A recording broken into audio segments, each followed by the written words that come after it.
is from Bavel. Rebbe is from Eretz Yisrael.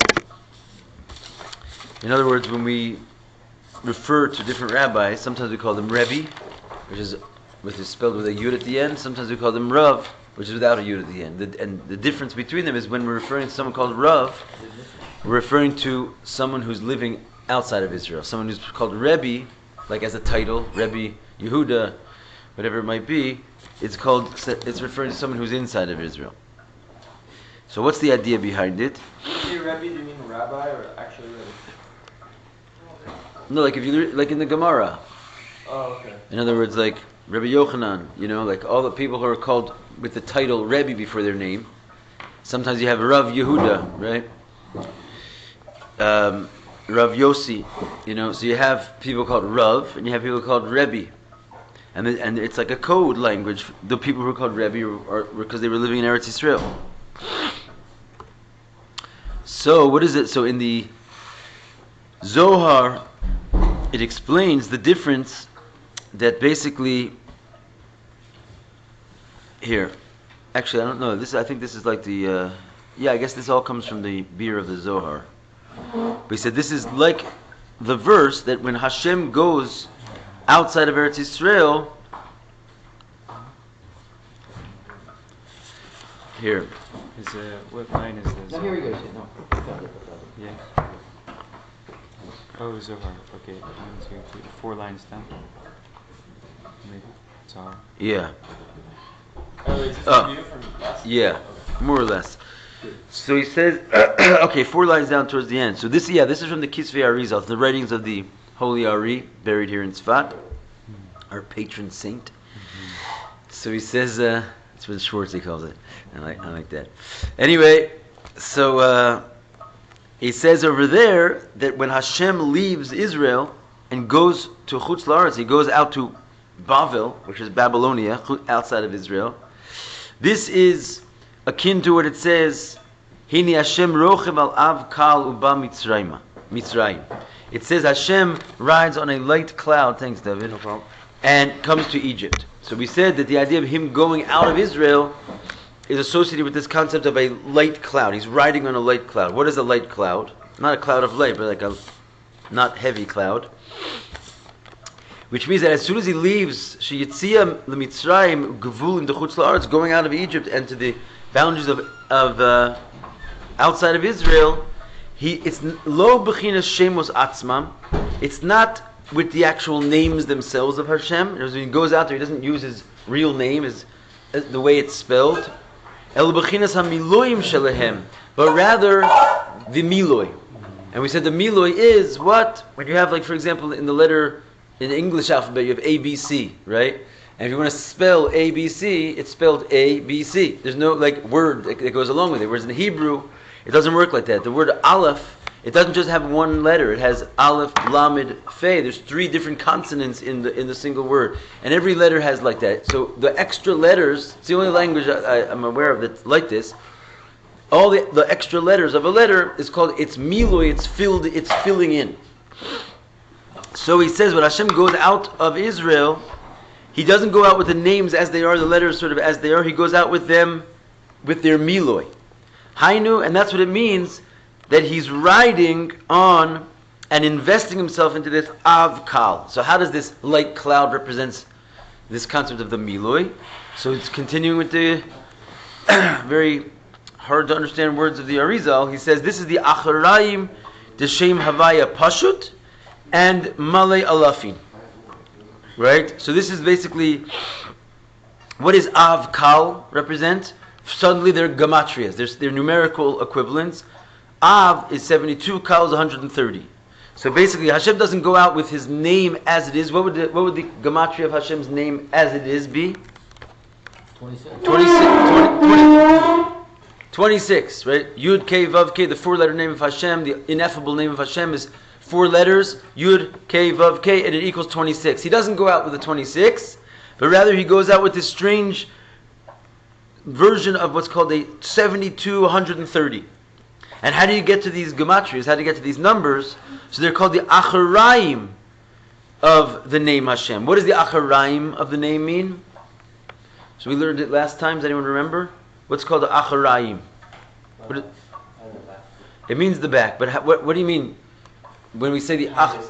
What's that? No, okay, that's like true. What you're saying is from the Tanya and everything. But here we had a specific meaning. What does it mean? The acharayim of the Shem Havaya. Is it when you spelled out but use the vav? You spell vav aleph? Is that Not exactly, but yeah. but it's like this. It means that you add one letter to the next. In other words, like for example, first you have let's take a yud, and then it's 10, and you add that to yud k, right?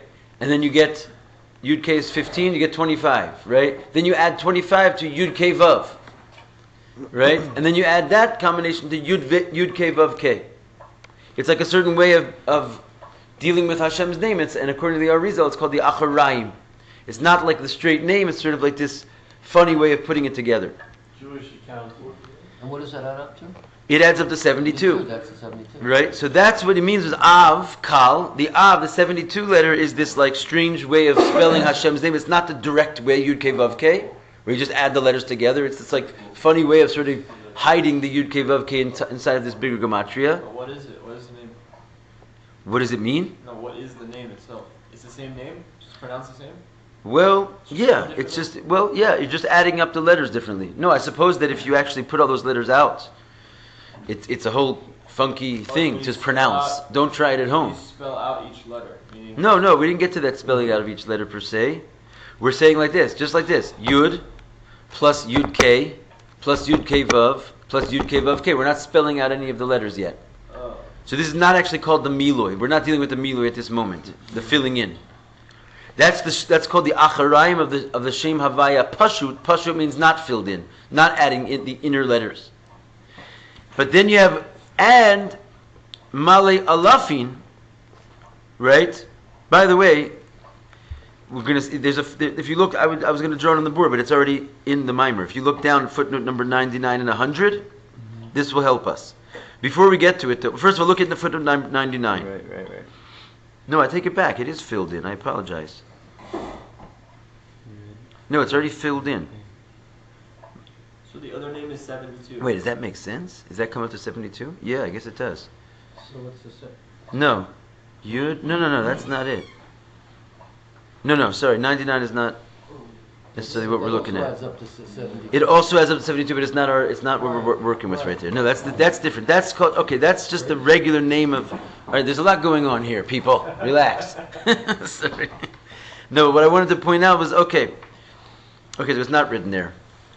All right, so go back to our model here. Yeah, just as we said, Yud plus Yud K plus Yud K Vav plus Yud K Vav K equals 72. That's called the acharayim of the name Hashem. And then what is the acharayim of the name Hashem, which is not pashut, it's not simple Yud K Vav K, but Male Alafin, right? But rather filled with olives. What does that mean? Filled with olives. That means every time there's an opportunity to use olive, we use it. Right, and that is footnote 100. So let's look at footnote 100. This is a proper moment where we just jumped into. You don't have a copy?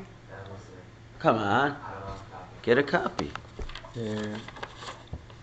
So anyway, if you look at footnote 100, you'll see this is what we're shooting for right here.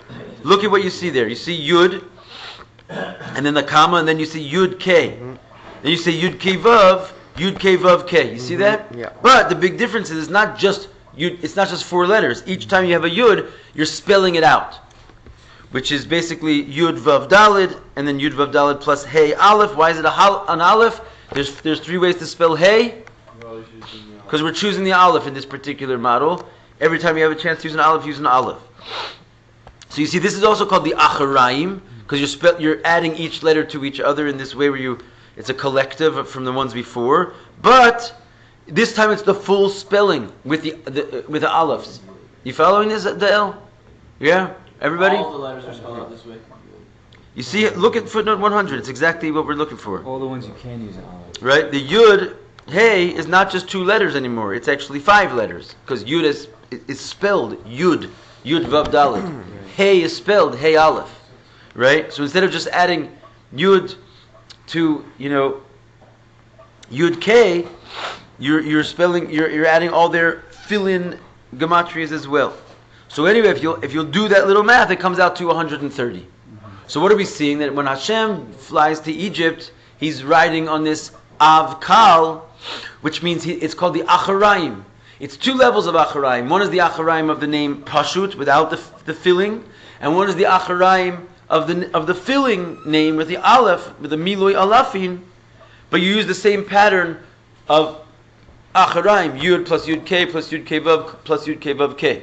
But one is filled in with the Aleph and one is just Pashut, simple. Okay, so then here we're in Eretz Yisrael, so It's the name straight, Yud Kei Vav Kei. period. 26. As soon as you get to Philadelphia, then it's the other one. Philadelphia, I think you might go much further. We're talking just to Bavel, meanwhile. All right. Philadelphia is So- like so- the... so as soon as bottom of you're the in barrel, Israel, baby. Then that's Yeah. what it is. Then all of a sudden you're riding on the Av Kal. In other words, so the pasuk says Hashem rides on a light cloud. What does it really mean? Light cloud is mamish, this whole inner dimension of Hashem not using his real name, but sort of hiding his name, concealing his name in these further gematrias. And do we know why? We're going to get to it. Oh, good. So that wanna spells try out to- 100, What's that? 132, you said? 130 is the second one. The first one is 72. Second one is 130. Could the Isa, 130. 130. Kuf, that's what it means. Av is 72, right? Ayin base. And Kal is Kuf Lamed. That's the whole idea behind it. Kuf Lamed is 130. Av Kal. Kedei Be'etz Chaim, as it says. And so then the Rebbe basically explains what we just explained. Perush HaDevarim, meaning what? The meaning of these things. Dehine Mispar Av Kan. The meaning, the number Av, 72 here. Eino Shem Av. It's not the name Av that we talk about in other places. Shua Gematria de Shem Havaya. What is the name Av usually? It's the Gematria of the name Havaya. Kafishu be'iloi shalo. In its like pristine state, what we call a miloi yudin. When we fill it in every time instead with an aleph with a yud. Meaning, you don't be confused here, saying with what we generally call the name Av, which is the 72 Gematria name of Hashem, which is associated with the four names, Ab, Sag, Ma, and Ban that we talk about, right? What are those four names? Those are different, that's different Av. There's two things that are called 72, and the Rebbe is saying, don't get confused. How do you arrive at the number 72 in the normal status, not the Acharayim that we're talking about right now? It's the Miloi of the name Hashem, which means you spell out Yud K Vav K, and you add it up directly without doing that funny adding one letter to the ones that came before it. But instead of spelling, for example, Hey with an Aleph, you spell Hey with a Yud. Instead of spelling Vav with an Aleph, you spell it with a Yud. Every time you get a chance to spell a letter with a Yud, because there's the options of a Yud, you use the Yud. You spell Vav with a Yud? You spell Vav Any way you can. with a Yud. Once you can use a yud, I guess. Use a yud. Or you're just replacing all the olives with you. Yeah, you do spell Vav with a Yud. Oh, yes, right. Look at this is now footnote, that famous footnote number 99 that sent us flying last time. This is now, look there, you'll see. This is the Shem Av, now that we're talking about the Be'iloi Shalom, right? The higher, like the real special Shem Av, which is not this Acharayim business. You see that the Yud, K, Vav, K, just as it is, there's no funny business. And the Hey is spelled Hey with a Yud, Vav is spelled Vav, Yud, Vav, etc. So you're filling it in with the Yuds, and you wind up therefore with a much greater Gematria, which is 72. So we're not talking about that right now. Right? Just to clarify. Elohua mispar ha'achori the Shem Havaya. But rather we're dealing with like sort of the backhanded name of Havaya, where it's not straight adding the letters up, but it's like this funny business of building one letter after the next, as we explained. Hainu shetechila monim yud. And then the Rebbe says, first thing you do is you count yud. V'achar kach mosifim monim yud k. Then afterwards you go add the yud k to the yud. V'achar kach yud k vav to that combination. V'achar kach yud k vav k to that combination, as we said. Ubatzirav kulam, and if you add them all together, olam mispar ayin base. Then that also comes up to 72, but it's a completely different way of arriving at 72. And that's 72 is the one we mean when we say Hashem rides on a av kal, on a thin cloud, light cloud. Everyone following this? You following this? Sort of. More or less? Listen, probably just as much as any of us. Let's face it. Okay. Kamo Kain, so too Mispar Kuflamid. Okay, so we figured out how to get to 72. How do you get to 130? So Hu Acharayim D'Shem Havaya B'Milo Yalafi. This is the same thing as getting to the 72, but you're using basically the full spelled out name with olives, and this is footnote 100 again. That you're adding yud to yud k to yud k vav to yud k vav k, but it's the miloi of them. So it's not just 4 letters; it's basically the whole spelling of each letter. Yes, do you understand? Eliyahu, you following this? You got up. You lost your train of thought there. Where acharayim hu bechinas mochin dekatnus. Okay, so that's the end of that sort of complicated thing. But now he's saying that what does acharayim mean? Acharayim in general, like Levi said in the beginning of the class, it represents mochin dekatnus. What's mochin dekatnus? It means the small mind, basically. But what does it mean, sort of in our lexicon of Hasidus? Is that you have the 10 spheros, and the first 3 of them are Chabad, which is called wisdom, understanding, and knowledge, the mental spheros. And then after that you have the emotional spheros, right? But in order for the emotional spheros to sort of express themselves and not be nullified because the mind is at work, right? When you're deeply thinking about a concept, you're usually not simultaneously feeling it. Because the feelings are sort of impregnated inside of the mind. When the mind will sort of quiet itself for a second, then it allows the feelings to express themselves. But the feelings that are being expressed, they are only expressed because of the mind. You wouldn't have had those feelings unless you thought the thoughts that led to them. But when you're actually having the feeling, and the feeling is the projected experience that you're having, what happens to the mind? It goes to a state of katnus. It goes to a state of smallness. It's inside of the emotions, hidden inside of them. And it's powering them, but it's not seen. Right? And that's for example, what you might call chokhmah, bina, and das of chesed. You follow that?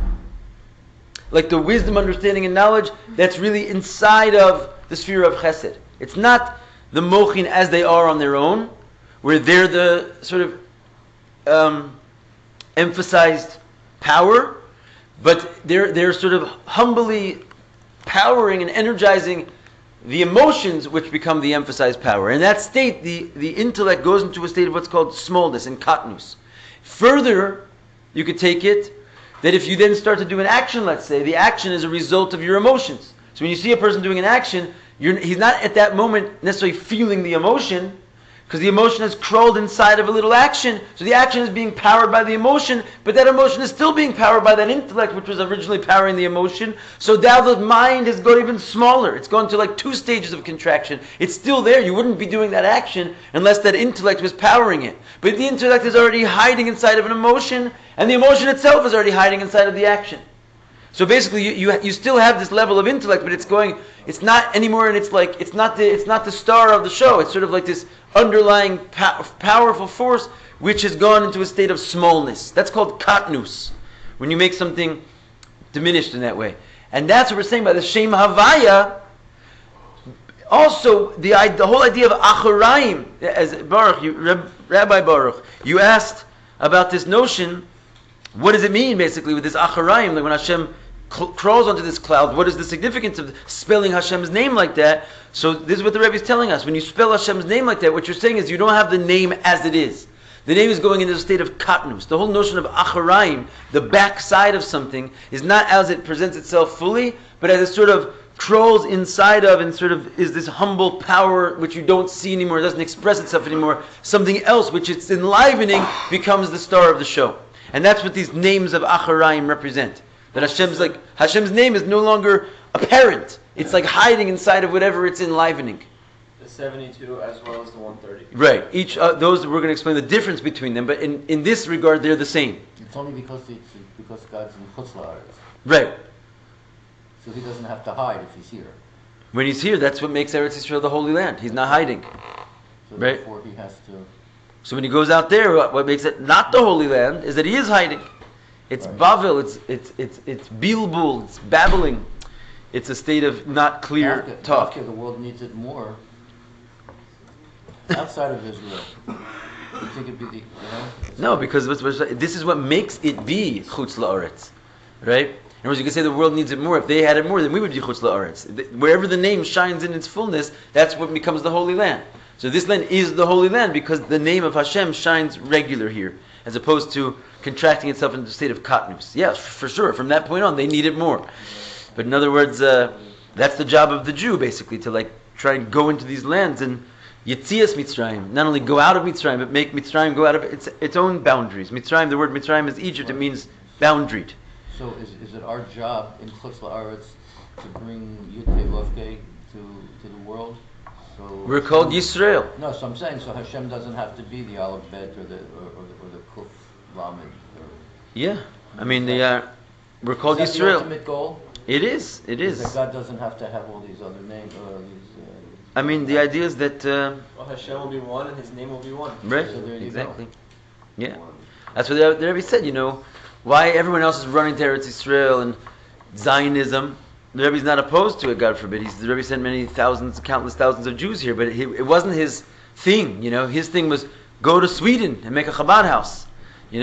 Sweden's the number one culprit of ridiculous behavior these days. But the idea is that, our thing is, from the true Torah perspective, is to go out of Eretz Yisrael and bring the other lands the holiness of the Jew.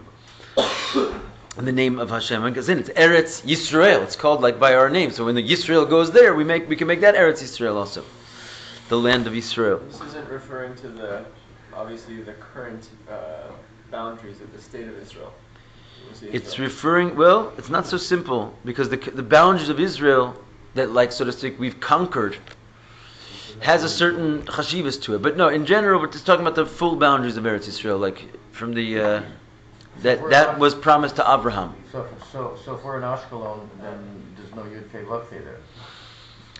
And if we're again, today's Ashkelon might be different than the times of the Gemara because the Jews are there now, and we do own it, we do have it. So there's nothing that says we can't make other lands Eretz Yisrael, especially close by ones. In the end of the days, it says that Eretz Yisrael will be spasha to kol artzos. That's the case. The Borough Park is probably Yud-Kei Vav-Kei. It is, yeah. It's very possible. It's very possible. Crown Heights. I always feel like when I go to Borough Park, I'm in Eretz Yisrael. All right. So anyway, let's go on. But the point is that step of condensing the intellect so that it's just hidden inside. That's called mochin de katnus, small mind.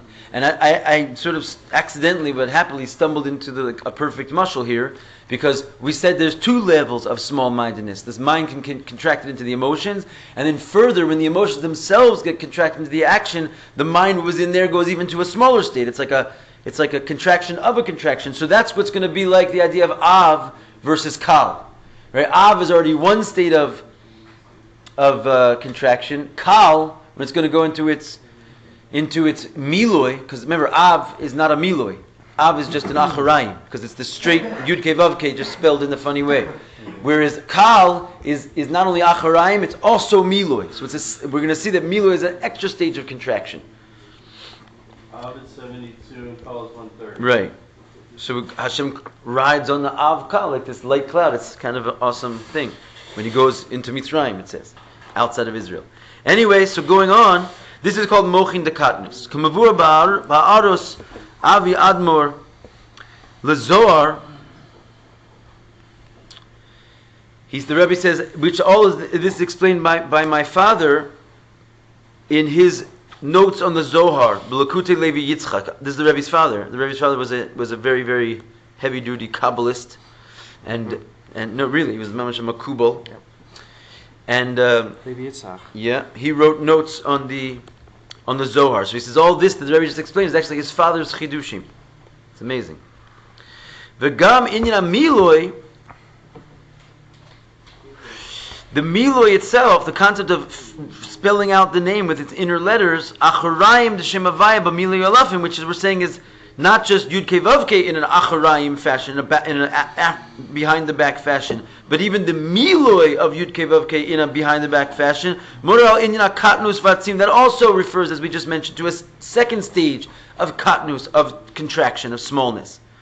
Kamavur Bakam Makomos, as is explained in many places, V'gam B'Sidr, also in the Alter Rebbe Sidr, and B'Drush HaMiloyim, L'Kavod Kedushas Admor Hazakin, to the Alter Rebbe has a whole drush called the expounding on the Miloyim, which see there. But basically, over there it explains, as well as explains in many places, Sheklalus Inyan Miloy HaOsios, that the whole concept of getting these, the extra letters inside, like the Yud, the spelling out the letters, it's called the Miloy, Hu rak kasher tzrich levateh es haos begiloy bedibur lezulaso. When does the Miloy, we spoke about this in the last class, when does the Miloy of a word become expressed? When does it come out when you see its Miloy? Only when you want to express the letter in a revealed way in speech to an other. So revealed, speech, and other are all basically the idea of like going out of the essence into an external place. So the whole, when do you need to say Yud, which the word Yud has a Dalet in it, it's not just a Yud. Like, in other words, when you get all these extra letters popping into your letter, is only when you say it. Right? Masha enkin la'atzmo, not so when you think it. Harihu choshev es ha'os atzma lelo amilui. You just think the letter itself, the first letter, without its milui. So you see that in thought, it's just the one letter. And only when you go down from thought to speech, do you get the other letters to come out. So in general, what's the Alter Rebbe trying to say there is that a miloi already represents a descent. From here we can understand that the whole concept of a miloi is teaching us about going down. In other words, the idea of going down to the other who's found on a lower level than you. So l'chein harizeh kamo dibur l'gab machshava. And it's like speech versus thought, right? Speech is already when you have to go down and express something to somebody outside of you. I mean, everybody outside of you to a certain degree is considered lower than you because they don't read your thoughts. So if you have to come down and explain what you understand naturally and automatically to them, you have to lower your thought process into a state of speech, and that's called going down.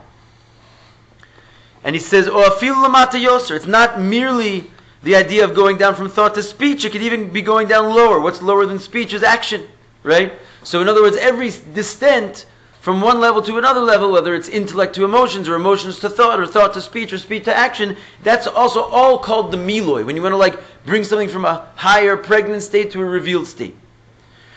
Therefore, when you need to go out to Mitzrayim, out of Israel, to a lower state, Mitzrayim represents in general outside of Israel, some places where there's boundaries, it doesn't have the expanded godliness of Israel. Here we'll pass out these. This is specifically through Av, and then if Av is not enough, then Av Kal. Kal representing not only the Acharayim, but the Miloi of the Acharayim, which we just explained that the Miloi is even a further step down than just the regular words. And again, what are these used for? What's the distinction in their function? Yeah, like when Hashem wants to go even lower than Av, he goes to Kal. Right? You follow that? Yeah, lower and what regard? Like in other words, he's enlivening a place in the world which is even less godliness. In other words, specifically when it says he's going to Mitzrayim, which is, let's say, the lowest of all places, he goes not only to Av, but to Av Kal. Seemingly, if he wants to go to Bavel, let's say, he just might have to only go to Av. Right? So in other words, the lower he goes, the more... But by the way, this is just sort of indicating to us like a direction, but theoretically, why is it stuck with only the Miloi Alafin? So it's Kal. It could be... There's many ways to spell Havaya. Right? So there's all different kinds of Miloim and different letter combinations. All of them represent basically different permutations of divinity that can go lower and lower and lower based on the letter combinations. Or so everyone has the copy. So this is, how do you do it? It's harizeh al yedei av kal b'chinas acharayim, which in general the av represents the acharayim, the backside, which is katnus hamochin, minimizing the mind. And then the miloi, which is even a yerida lamata, it's even a further contraction from just katnus hamochin. It's like a double level, like we said before. Umamshich b'shar ma'ami Rashbi. So we're still continuing over this statement from the Rashbi, which we started off by saying the difference between Rebbe and Rav, if you remember from all the way back in the beginning of the class. So he says, Hine av kal hu b'gematria Rav. How do you like that? It all comes together. That when you have av kal, which represents this tremendous contraction of divinity, it equals the word Rav, which we already said that a Rav is a rabbi who's an outside of Eretz Yisrael. And that word Rav equals the gematria of 202. If you add Av to Kal, it equals 202. So this whole notion of like that even the rabbis basically that went out there, they also sort of experienced this minimized level of divinity, to the point that their title that they were called was a like a neon sign stating that they're only in a state of Av Kal. They're not able to experience the regular name of Havaya. Kol Rav hu mibabel. And that's why, something that every student of Gemara learns right away, that when you see someone's called Rav Yehuda or Rav Yosef, it's different than Rebbe because he's in Chutz La'aretz. The secret Kabbalistic meaning of it is because the name Rav represents these two levels of contraction of the divine name. Ava be'eretz Yisrael, however, in Israel, az nikra Rebbe. Then they're not called Rav, they're called Rebbe B'Tosefes Yud. They have an extra Yud in their name. What does that Yud do? Lefi shesham mischabrim yachad im esra osios shel shem havaya. Because there, in Eretz Yisrael, they are connected with the Yud. What's the Yud? The Yud, as we already said before, is the 10 letters of the Shem Havaya. The 10 letters of the Shem Havaya. How are there 10 letters in Shem Havaya? So go back and look over here at footnote number 99. 1, 2, 3, 4, 5, 6, 7, 8, 9, 10. If you add the Miloi, there's 10 letters in the Shem Havaya. Dalet Osios Shem Havaya, Ima Miloi Shelehem. The 4 letters, Yud Ke Vav Ke, with their Miloi, Avarak Mispara Osios Atzman. Eser Osios. Velo Gematria Shelehem. So the idea here, what does the Yud represent? Is that it's just the number of letters themselves in the name of Havaya, 10 letters, velo ha-gematria shelehem, kefi shebayim b'miloi alafim. Not their gematria as they come with the miloi of the alafim. In other words, this is a little bit complicated here. But he's saying that what does the Yud represent that is attached to the word Rav, which brings it up to the level of Eretz Yisrael, is that the Yud equals the 10 letters of Havaya, but all as they are in one place. Like, they're 10 letters in one letter. Which basically, right, the letter Yud is not 10 whole letters, just one letter. And it's the idea of grabbing all those expanded Miloi and bringing it up into its oneness, where all that Miloi is like basically concentrated in its root. So that's the idea, that what was the problem with the Rav is that they brought everything down into the Miloi and like spelled it all out, right? Whereas the Rebbe, now he brings all the Miloi back together into the Shem Havaya, and the Shem Havaya itself, he brings it into the first letter of the Shem Havaya, which is Gematria 10. So the idea is he gathers all that information and brings it into one letter, which contains all the letters. So in other words, the exact opposite of the expansion and the contraction, which creates Rav, with that one letter Yud, it's the tikkun and the opposite of all that. It brings all that expansion back up into its source of oneness, that all those 10 letters is inside of just one letter Yud, which is the Gematria 10. So you slap that onto the word Rav, you get Rebbe, which basically brings everything back home into a state of higher, uncontracted godliness. Does anyone need further clarification on that?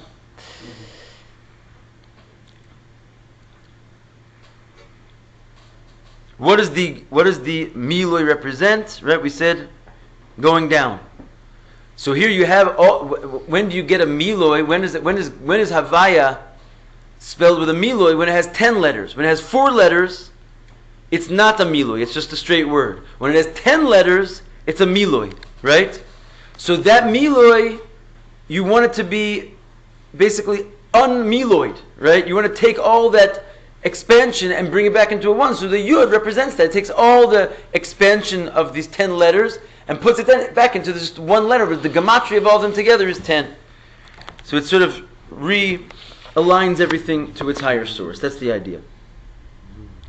Hainu she'inyan de Eretz Yisrael hu shesham habitul hu lo rak kafishu mitzad hatachton. And the idea is that in the Indian of Eretz Yisrael is that there the bittul is not just as it is mitzad hatachton. In other words, from the standpoint of the lower domain, el bittul elyon yoser. It's a much higher level of bittul. Shelachein nirmaz ba'osefas os yud, and that's why it is hinted to by the adding of the letter yud. Shemora ala bittul de aziras garma. The yud represents a bittul of making yourself small. And then even a higher level and a deeper level of bittul de leis la megarma klum. So at the end of the day, what are we saying? That the word Rebbe has a yud. We already know what the yud represents. The yud represents the bittul, the self-nullification on the back of the dalit. And that self-nullification, as the previous chapters of our Maimer already said, it can go higher and higher and higher. Once you have that yud, it's like it's a leap towards chokhmah, and then not only chetzoni is chokhmah, but panimi is chokhmah, and not only panimi is chokhmah, but shtika, right? All these letters basically that if you have that yud, the ability to bittul yourself, you can go higher and higher and higher levels of kedusha. So it's a bittul. He's saying not only from the standpoint of the tachton. What would be a bittul from the standpoint of the tachton? If you're just rav, let's say, without the yud, without the rebbe. What does that mean in the previous classes? That would be a bittul, let's say, from Bina. Bina is a bittul from the tachton. Why? Because you're not getting out of yourself when you're coming to humble yourself. Remember we said there was a certain intrinsic flaw in the bittul of Bina. Because you're using self to go to a state of beyond self. And therefore you're never really going to get beyond yourself if like the whole process is achieved by your getting excited about your own ideas. So that's called like Rav. It's good. It's better than just being like not trying to improve yourself. But you're not even able, so to speak, to achieve true bittul when you're just working with Bina.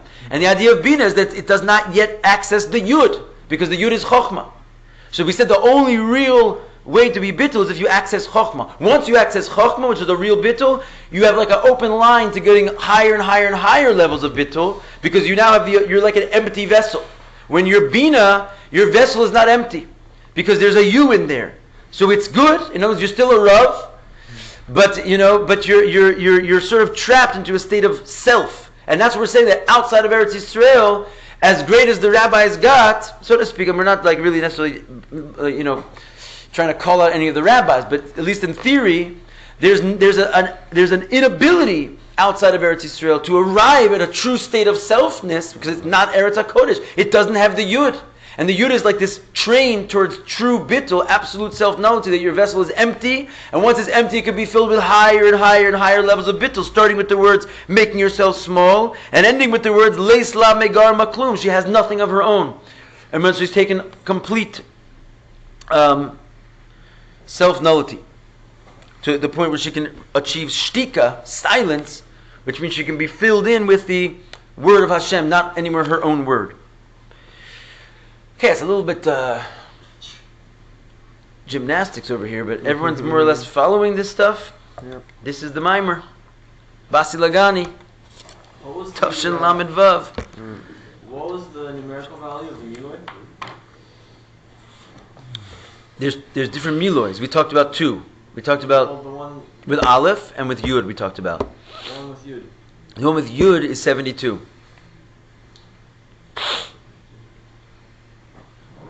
The one with Aleph is 45. Shem Ma.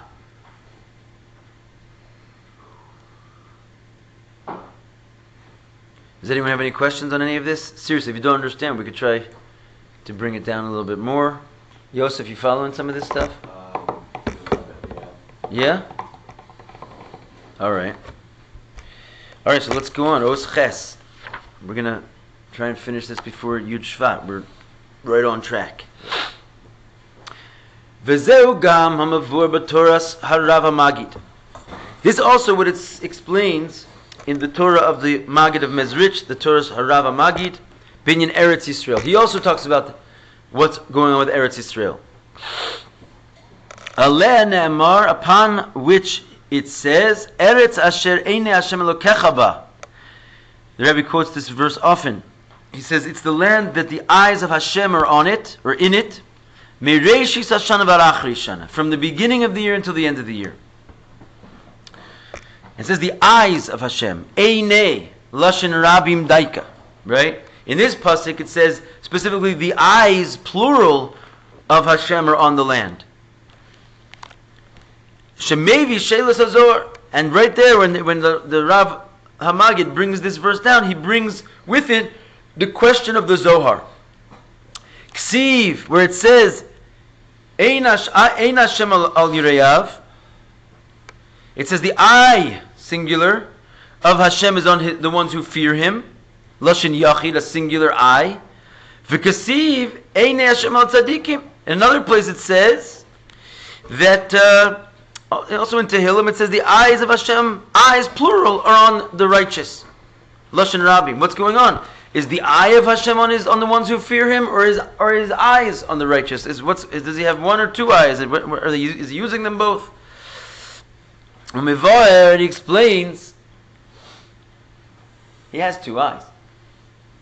Levi, what's going on over there? Hey. You don't have a copy? Pass out the copies. Carbon copy? Anyway, what's the story?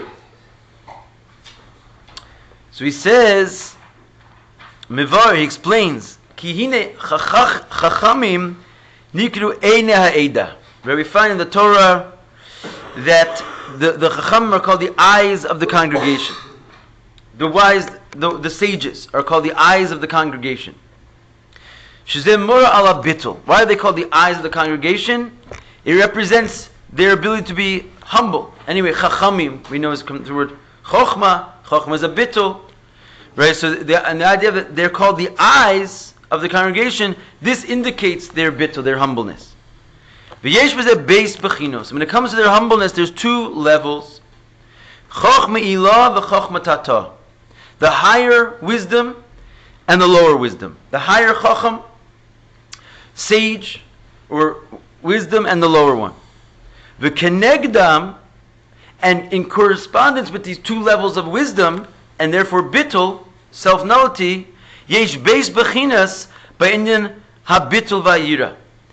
Based on these two levels of the chachamim, there's also two levels regarding how nullified you are and how much fear you have. And it was fear and nullity come together, basically. When you love something, you sort of express yourself towards it, and your being sort of comes alive and gets turned on. When you fear something, you sort of retract and retreat, and that's the idea of humbling yourself and make yourself small. So based on the higher position of Chokhmah and the lower position of Chokhmah, you have these two levels of bittul. Yesh yira tata, and therefore there's not only higher wisdom and lower wisdom, but there's also lower fear. Hakashurim Chokhmah tata, which is connected with the lower wisdom. She yira chitzonis, which is called an external fear. Via yira shamachmas gadlo. What is an external fear? Let's sort of put some definitions on this. It's a fear because someone is big and powerful. In other words, you're actually afraid of them because they're stronger than you. So that's why it's called an external fear. It's not like a real... Wait, what is? The lower fear, the lower wisdom, it's defined by being afraid of something in the simple sense. Right? That's why it's called an external lower fear, because this is not like when it comes to your relationship with Hashem, for example.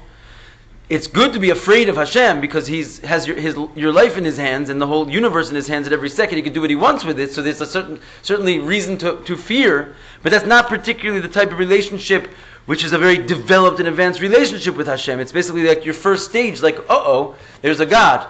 But at the same, it's just the original gate. It's like the way in to realize like who you're standing before. You're afraid of this king. But the greatest relationship you could have with the king is not necessarily that you fear him. It's like you know him and you have like this awe of his mightiness and his awesomeness.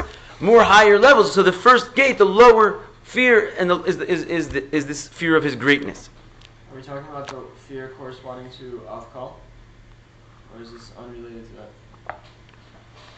that? We are sort of. I mean, basically, lower fear. Right. The lower fear is like the idea of the chokhmah as it gets contracted and comes out into the. In other words, if you want to say in a different realm, the higher chokhmah is chokhmah in its place, like we said, mochin de gadlus, the big mind, the mind as it is in its own place without contracting, and then the chokhmah tata is usually called malchus, right? In other words, when chokhmah has to go out of its place and descend and find itself in the lowest place, what did we say malchus was? Was like the idea of action, right? So in other words, how can you see a person's wisdom? Basically, it says the way they walk and the way they in their basic conduct. Certainly, the way they conduct themselves in the actual world. So you're not at that point seeing like their big brain, right? You're seeing just how they conduct themselves. And that's also called chokhmah, but it's chokhmah as it's contracted itself into the simple deeds of the person. So it's called the lower chokhmah, right? So yeah, you could say that's like the concept of avkal in this regard. It's like as the name sort of goes down and finds itself expressing itself out of its own boundary, but you can still see it. And in this capacity, what's the real level of like godly fears? To be in like a state of unbelievable awe in front of like the awesomeness of the Creator. But if you contract that to a very small point, it means you don't do the wrong thing, right? And you just behave yourself because somewhere way up there, there's a sort of realization that something is amazing, and meanwhile I'm just scared of it. So it just puts my behavior into place. So this is the lower level of fear. Hainu she'enu makir pnimiyuso. What does it mean that you have lower fear? You're just afraid of someone's greatness. You don't recognize his inwardness. You don't really know who he is. It's like you go and you see the king, and you see as the entourage after entourage of all these big ministers and the simple people, they're all bowing down to him. You don't even know who the king is. You're just afraid of his awesomeness, but you have no idea, like, if he's a nice guy, if he's a brilliant guy, you have no recognition of his inwardness. Rak shiro es gadlo, you just see his awesomeness, you see how big he is. And because of this, you have fear. That's the lower fear. Yesh yira'ila, then there's this higher fear. Hakashurim chokhma ila, and of course this higher fear is connected with the higher wisdom. As we said, the two levels of wisdom correspond to the two levels of fear. She yira penimis, and this is called an inward type of fear. Shemakir es penimiyusa v'chashivusa, which means you recognize the real inner quality and the real inner significance of the one that you're fearing, which means you're no longer actually afraid of him, he's going to do something wrong with you. That definition of fear goes out the window. And we would say more like awe. You're like standing there in awe. You can't open your mouth. You can't move a muscle. But it's not because you're afraid he's going to hit you if you do, because he's so strong and powerful. It's because you're like just swept up like in the amazement of the one you're standing before, because you recognize him. And that creates even a greater fear. Because of this, you're afraid and you're simply embarrassed to stand before him, because like your whole being is like a nothing. You realize that you're standing in front of someone just like so incredibly awesome that you're just embarrassed to express yourself in any way. Like, what can I do that's like going to take up any significance in front of someone who is all powerful and amazing? So this is like called hu inyan yira boshes. It's called a fear of embarrassment, a fear of awe. Like, you come by in front of your pal, on your level, you could speak casually with him, and you can, you just, whatever, talk about, shooting the breeze. When you come in front of like a esteemed person, he has all these qualities, and like you wouldn't just like sort of lay out your sort of simple, normal conduct, because you're embarrassed to do that. That's the idea. You're embarrassed to like show like the lowliness that you are. So imagine standing before HaShem, right? If you were able to like recognize who he was and his qualities, you'd be embarrassed to express like even the smallest amount of yourself. And that's why it's called bittul, making yourself smaller and smaller and smaller, because you refuse to even like have any expression whatsoever, because your expression is going to be an embarrassment. So that's the idea of a higher level of bittul, a higher level of awe.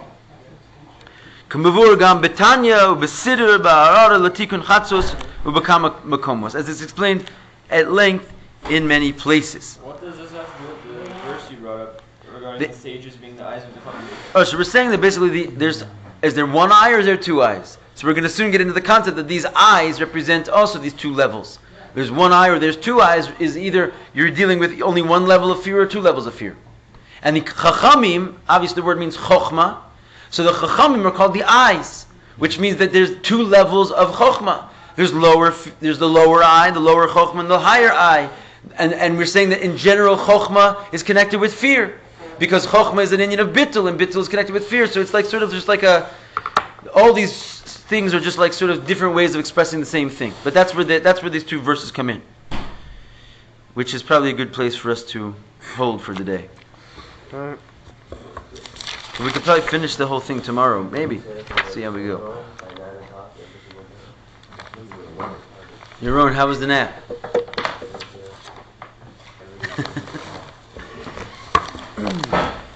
what's the difference between the Yirat The what? Yirat Elana and Ahavat Hashem? I guess maybe, if you fear God because you're afraid of something, it's different. Take care, Alan. From Ahavat Hashem. There's no Indian of Yira. You're loving God because you want to love God, not because you're afraid you're going to get whacked if you don't behave yourself. Today's Tanya, it's a small little piece of Tanya, chapter 18, it says that we have to understand how every Jew has inside of him a hidden love, which contains a fear automatically. There's no such thing as loving Hashem in truth unless you fear Him first. So the fear of God is contained in the healthy love. That's the first level.